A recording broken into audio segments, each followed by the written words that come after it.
everybody, and welcome to Talking Elite Fitness. I'm Lauren Kalil, and here with me is Saghafi. She's in beautiful Naples, Florida, still wearing a sweatshirt because it's, about midday and it looks pretty comfy.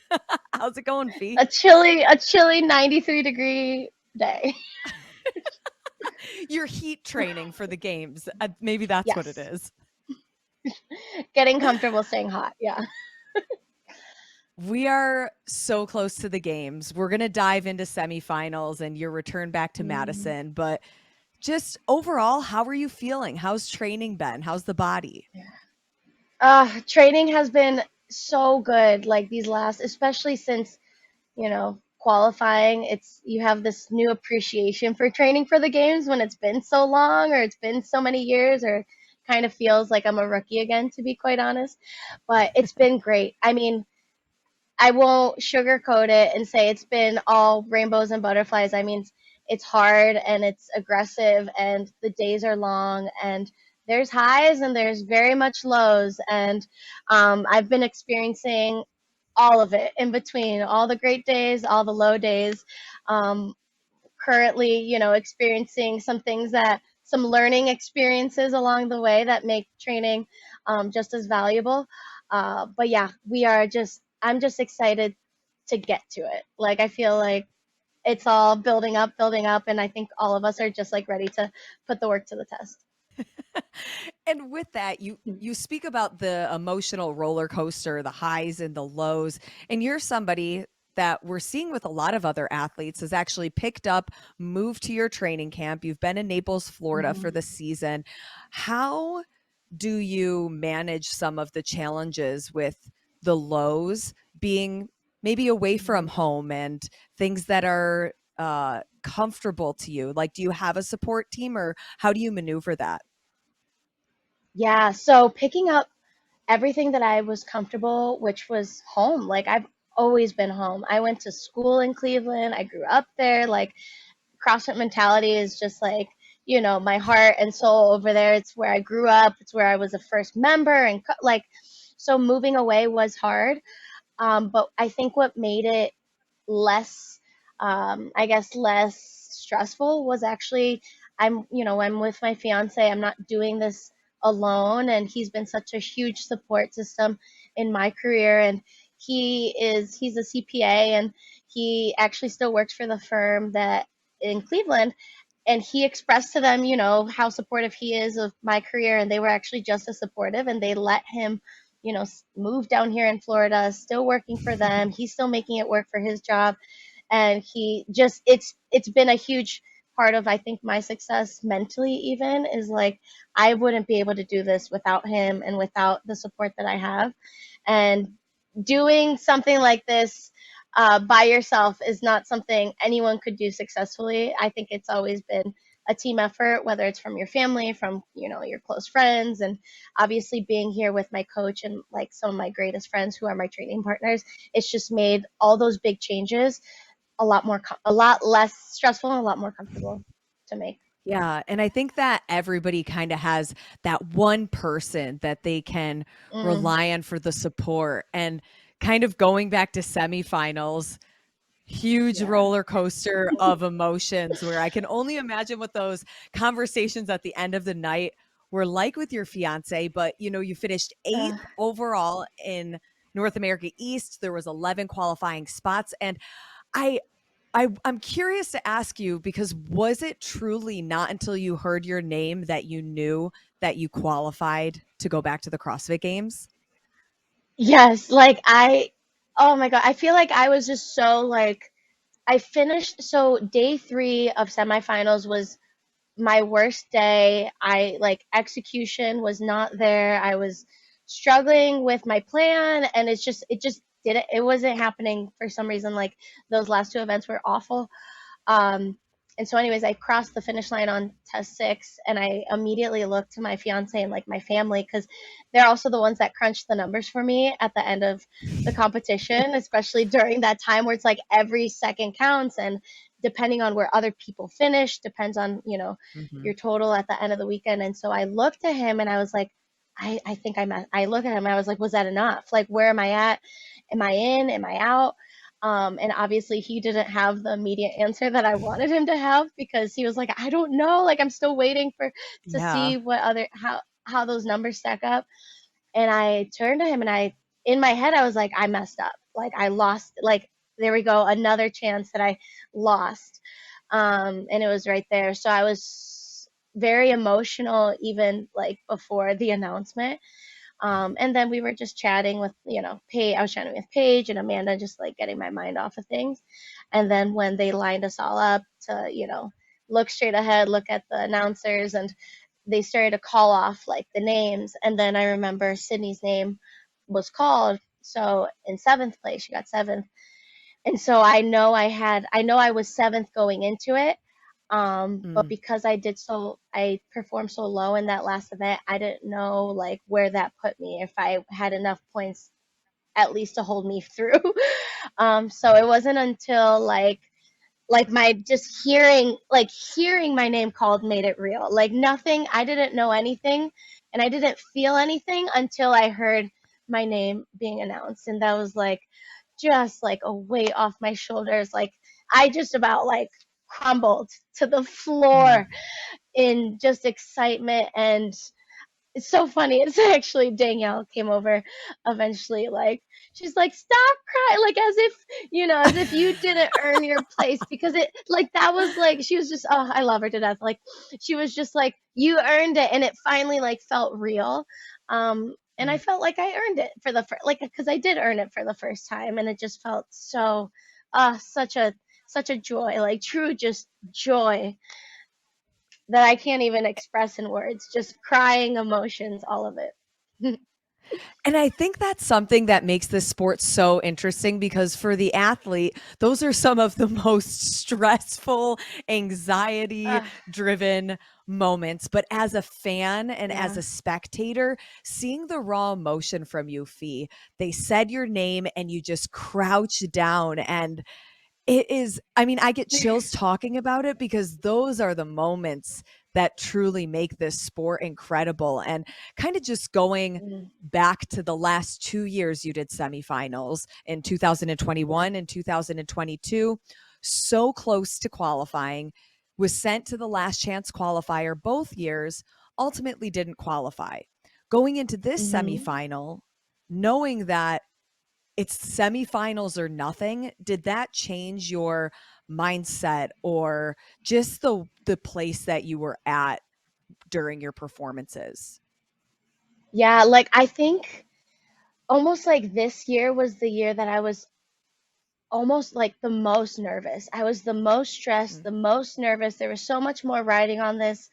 Not because it like made or like yes, it's gonna make or break the season because there's no other end other than the games now. Like there's no other opportunity to get to the games. And then but for me, I had made so many changes and I had made so many different sacrifices. Like I, moved my fiance down here. I left my family. I left my home. My coach took me on to come down here and like truly like made everything happen for me to get here. I've been training with like everyone that I train with qualified. So it was just like so like I didn't want to be the one out, just like I was out last year. And there was just so much more that like went into making this year happen that I didn't want this the semifinals to end on a sour note on not making it again and to like repeat the same story that I've been repeating to end on the same statistics that I've been ending on for some reason like the seventh place seventh place qualifier oh like yeah. everything has just been like there and knowing that the seventh place or an eighth place finish would qualify me um but yeah there was just so much more riding on it. I've changed so much. I was just that's why I was way more stressed. And I think maybe even going into the last day, you could almost see that get to me a little bit just by through execution. Um, yeah, and that's kind of where I learned a hard lesson too, where you kind of gotta let those emotions. Nothing's set in stone until it's done, and there's so much more that could still happen.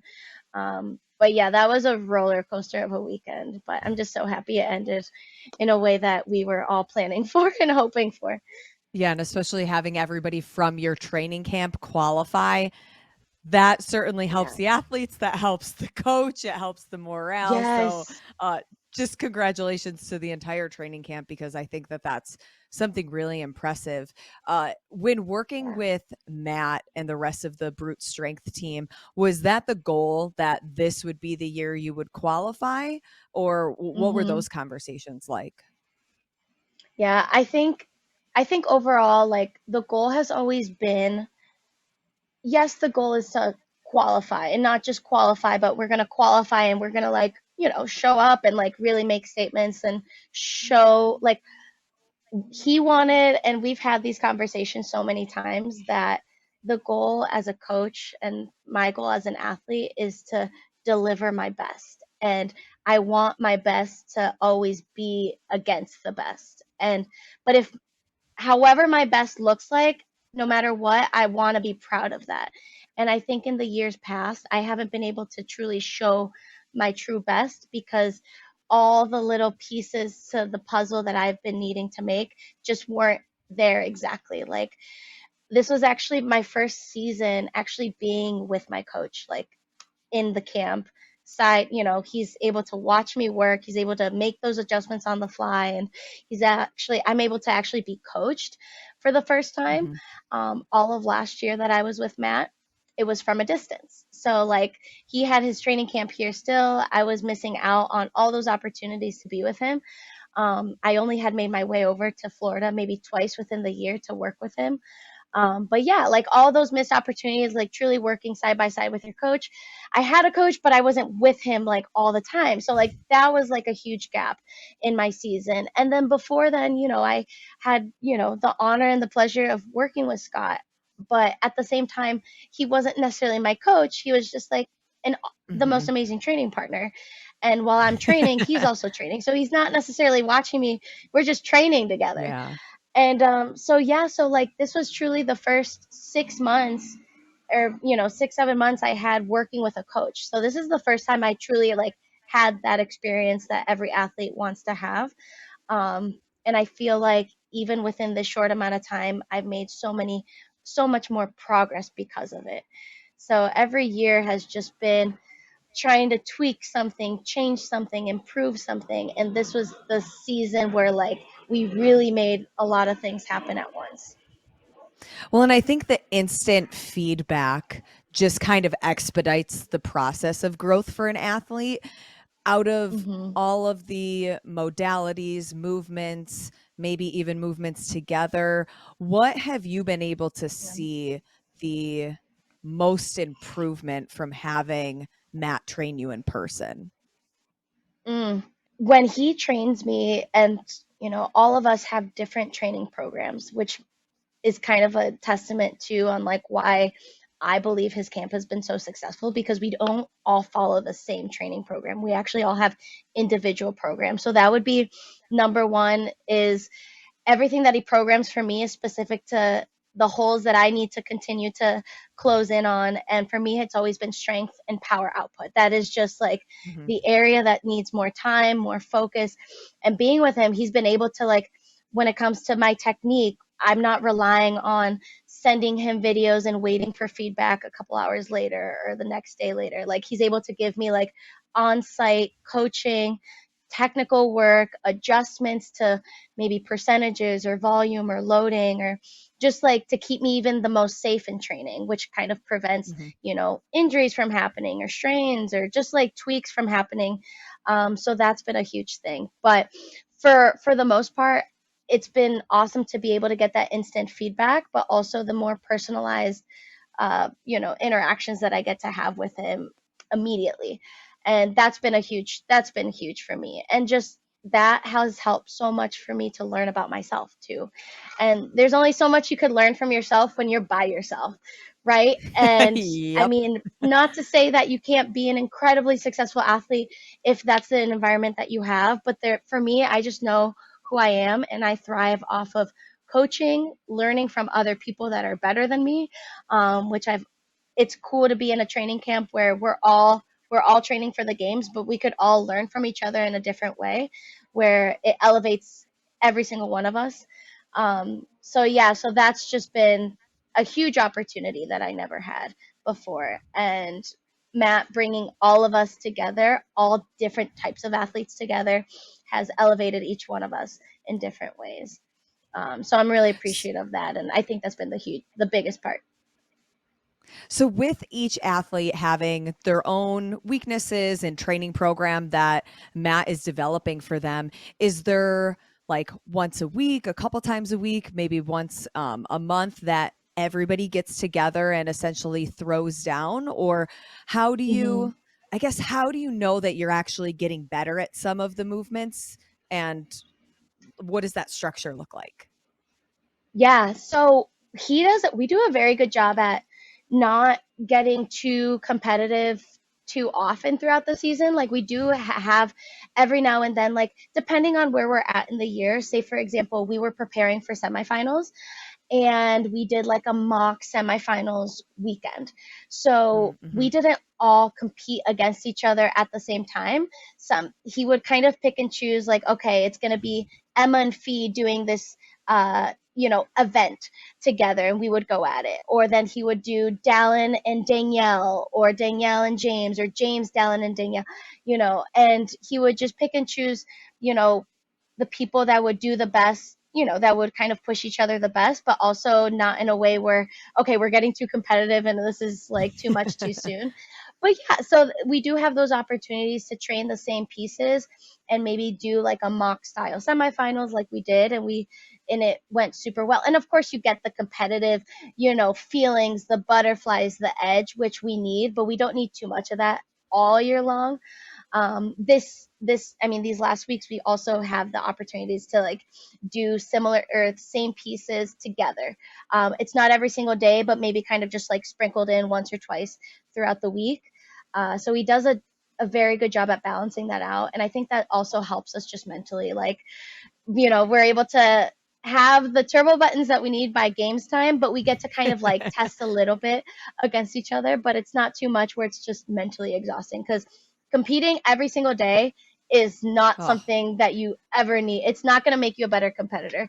And I think yeah. that's why it's nice to have our respective training groups and there's certain points in the year that we get to train together or like actually like go against each other.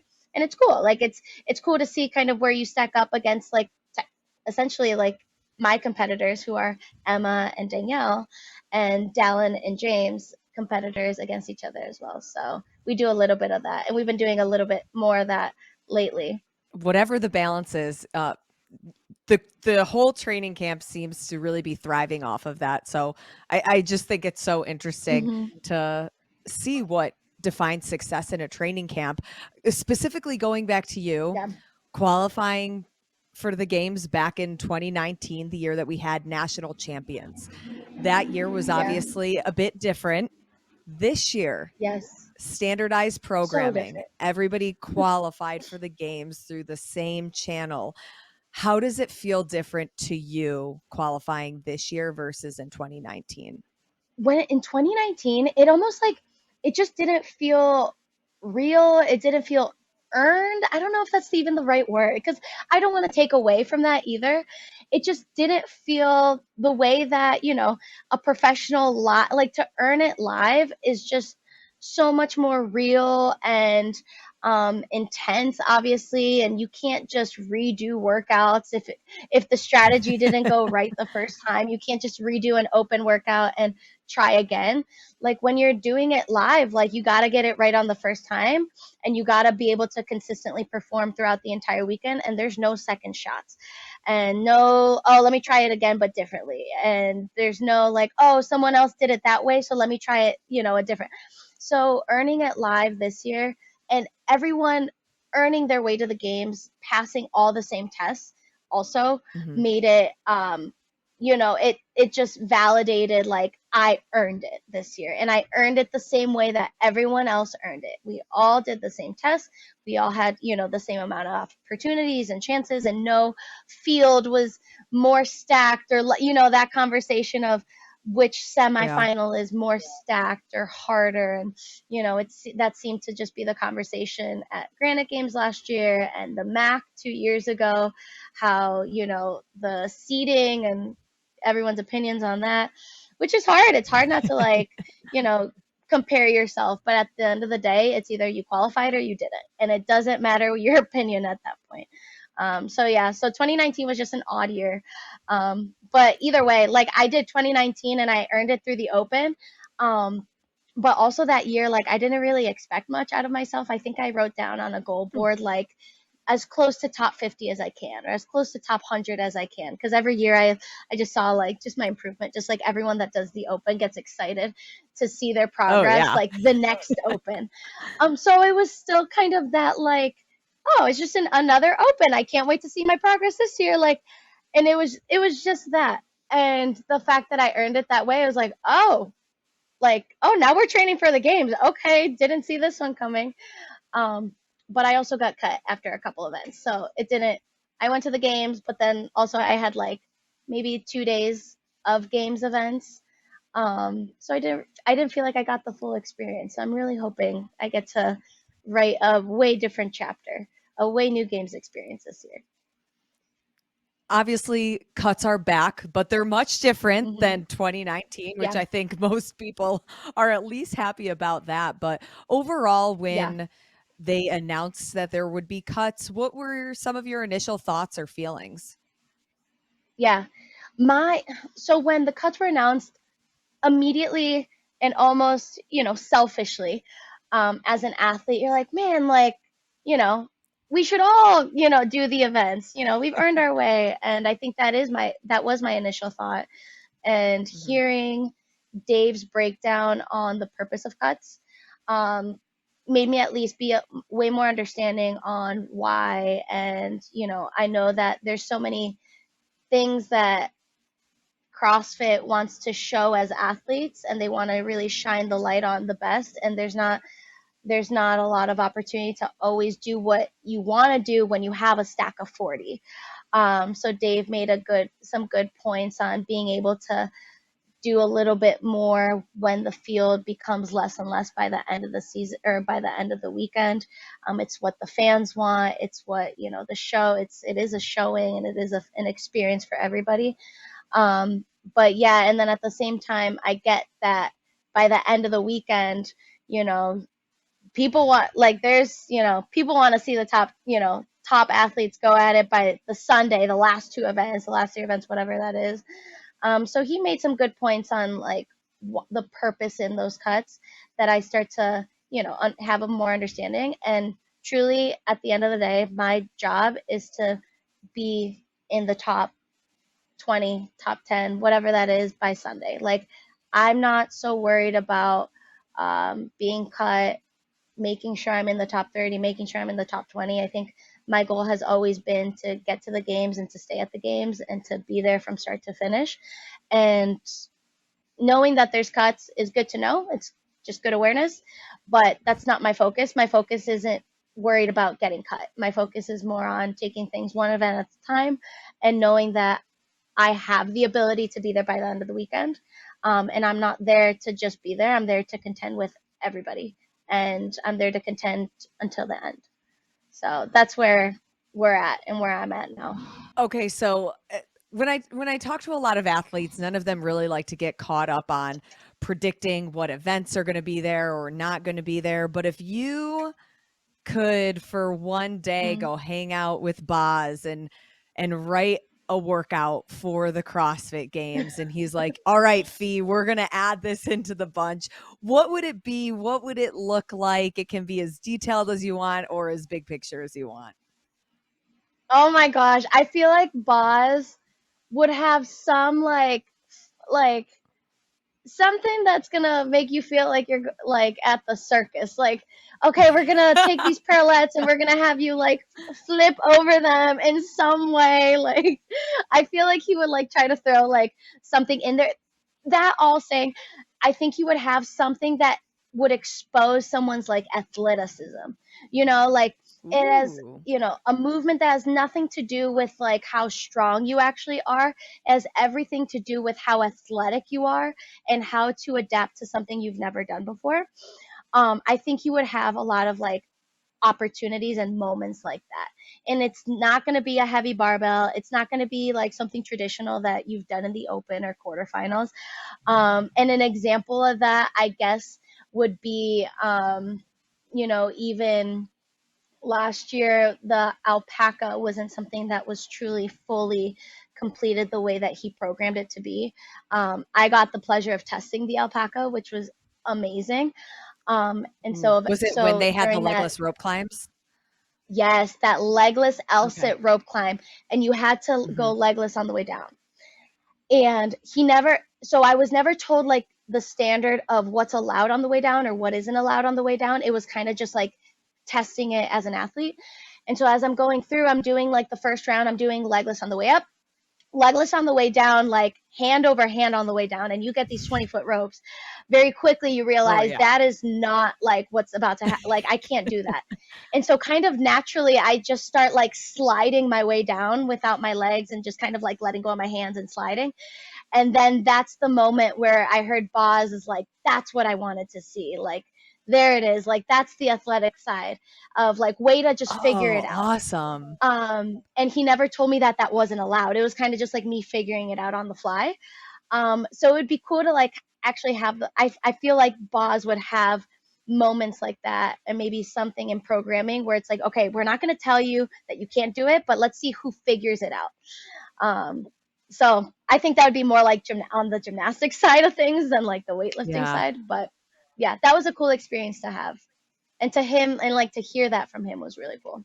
Well, I'm somebody who's definitely in favor of I don't want to say less rules because then there leaves some room for interpretation, but like Hmm. less rules in the sense that let the athlete figure it out, see what works Hmm. best for them. And then I think we'll see more creative ways and who actually can figure things out in an Yeah. athletic way or maybe just a way. And you're like, huh, that's strange that their body Yeah. would just naturally do that. And I think that that Yeah. makes the sport even more interesting. Right. Like as long as you're not cutting, as long as you're not trying to take away from like the actual movement in itself. Like at Mhm. semifinals, they made it a point and said, we're cutting the distance of the rope climb. You're only going to, I think it was like 10 feet or something, but you're going to have to go hand over hand. Like, okay, clear as day, Right. like that's the standard. But even like at the games, like they could have, I guess, done that. But it's cool to like have moments like that where it doesn't truly take away from like the actual climb of the rope, but Mhm. it's just the efficiency of the descent. And just it's just and like yes, like you said, like that moment of allowing the athlete to perform it however they need to and just be athletic. And athleticism takes you a long way. I mean, you see, I mean, the top people, the top girls, the top guys. If you haven't, if you haven't played sports in the past, and if you haven't played as a kid, your athleticism is not going to show up as easily as someone that continues to play throughout the year. And I think that's another thing that Boz really showed last year is the importance of playing, the importance of Mhm. exploring and just having fun and not doing things like so black and white or not doing things just the things that you've seen already done before, just trying to think ahead and think of different ways to express your fitness too. And I think that was like a cool, showing of that to the athletes, but also the entire community of CrossFit that just, that follows the sport, or they just take it, they follow their CrossFit in their own community and they do fitness for fun.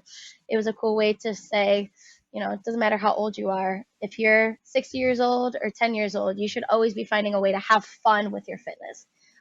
So yeah, so I'm excited to see kind of maybe the newer things that come out this year.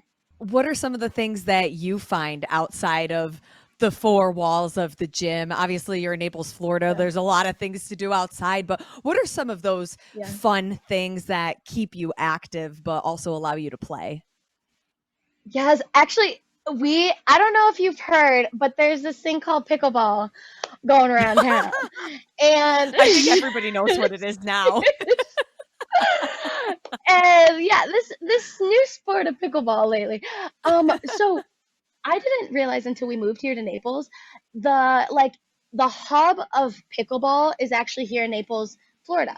So they have the, What? international competitions is here at oh my gosh, I'm blanking on the park. But anyways, they host the US or international like pickleball tournament, whatever. Like it's not that's not the official name, but anyways, like the Yeah. highest level of pickleball is in Naples, Florida. And so we go to this park, and there's probably like 50 courts. And they actually just had their tournament maybe 2 months ago or so. But it's just an incredible an incredible facility, professional facility. So we've been heading over. We've been playing some pickleball. Recently, we haven't, just to kind of like prevent, the occasional ankle Stupid sprain or injuries. yeah, Yeah. yes. But throughout the year, throughout just the off season, like actually almost like leading up to semifinals, we would just go outside, play some pickleball, get together, and that was kind of truly like our sport. Uh, Outside of CrossFit, and it's honestly it's so hard because I love volleyball. Like volleyball was the thing that I like grew up playing all the time. And it's Mhm. hard to like not get to the point where you're like, "Oh man, I want to play this sport, but if I land the wrong way, if my elbow lands the wrong way, if my wrist lands the wrong way, then I'm out of the off season, which is like the most important time to build and Yeah. rebuild." And so it's like that kind of balance where you want to continue to play and be a kid and have fun, but then it's hard when this does become like your job. It's hard not to think of, okay, if I get injured having fun playing spike ball, how does that affect my off. So you kind of just have to like not think about that as much. But yeah, spike ball is one that we do on the beach. Pickleball, a lot of like frisbee games. So I don't know if you've been on the beach and Ooh. you've played can jam. Can jam Oh, is I one you have like love can you jam. love can. Oh, okay. So you know can jam. Yeah, Yeah. super safe. If you don't know what it is and you're watching or listening, you need to immediately not walk, but run to like Target or Run. Walmart and get yourself a can Yes, jam yes, yes, because yes. it's so much fun. Oh, and it gets intense. Beersby, where you like have like two Yep. PVC pipes, a can of beer, and you try to hit the beer off. And there's a couple rules to it. So a lot of beach games. A lot of beach games. We love it. Lots of yard games when we can. Al's my fiance. He's very competitive. He Now that he's not in college football anymore, he finds his competitive edge through yard games, cornhole, all that kind of stuff. So we love being outside. So yeah, anything outside is good. Yeah, and you're in the perfect place to do it. Plenty of games year Yes. round that you truly can play in Florida. Yes, that's been my favorite. Just truly being outside. Like I mean, when we're relaxing, we just love going to the beach, going to the pool, going to the park, just doing Mhm. whatever we can outside. And I think that's why training has been so much more fun is being in an environment where you could be outside every day. I mean, the coldest it gets was probably like 60 once, like during Christmas, I think. Huh, But other than that, it's just it's easy. awesome. And we love having fun together. Like we all hang out, and that's even the most fun is when you could be part of a training camp and you feel like brothers and sisters. Like we don't feel, Mhm. at least I don't.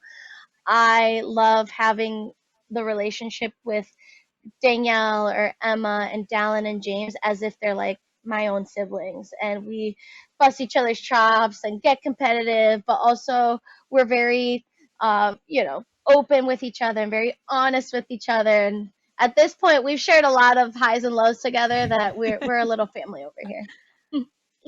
And I'm sure more to come as we get to the games. But once the Yes. games are over, what can you look back at the experience and say to yourself, Mm. yes, this was a success for me? I hope that by the end of the games, no matter where I finish, no matter what statistic comes out on, what Fee's strengths and weaknesses were for this year. I want to be able to finish the season and be like, you know what? I did everything that I could the best that I could this year, and I want that work at the games to reflect that.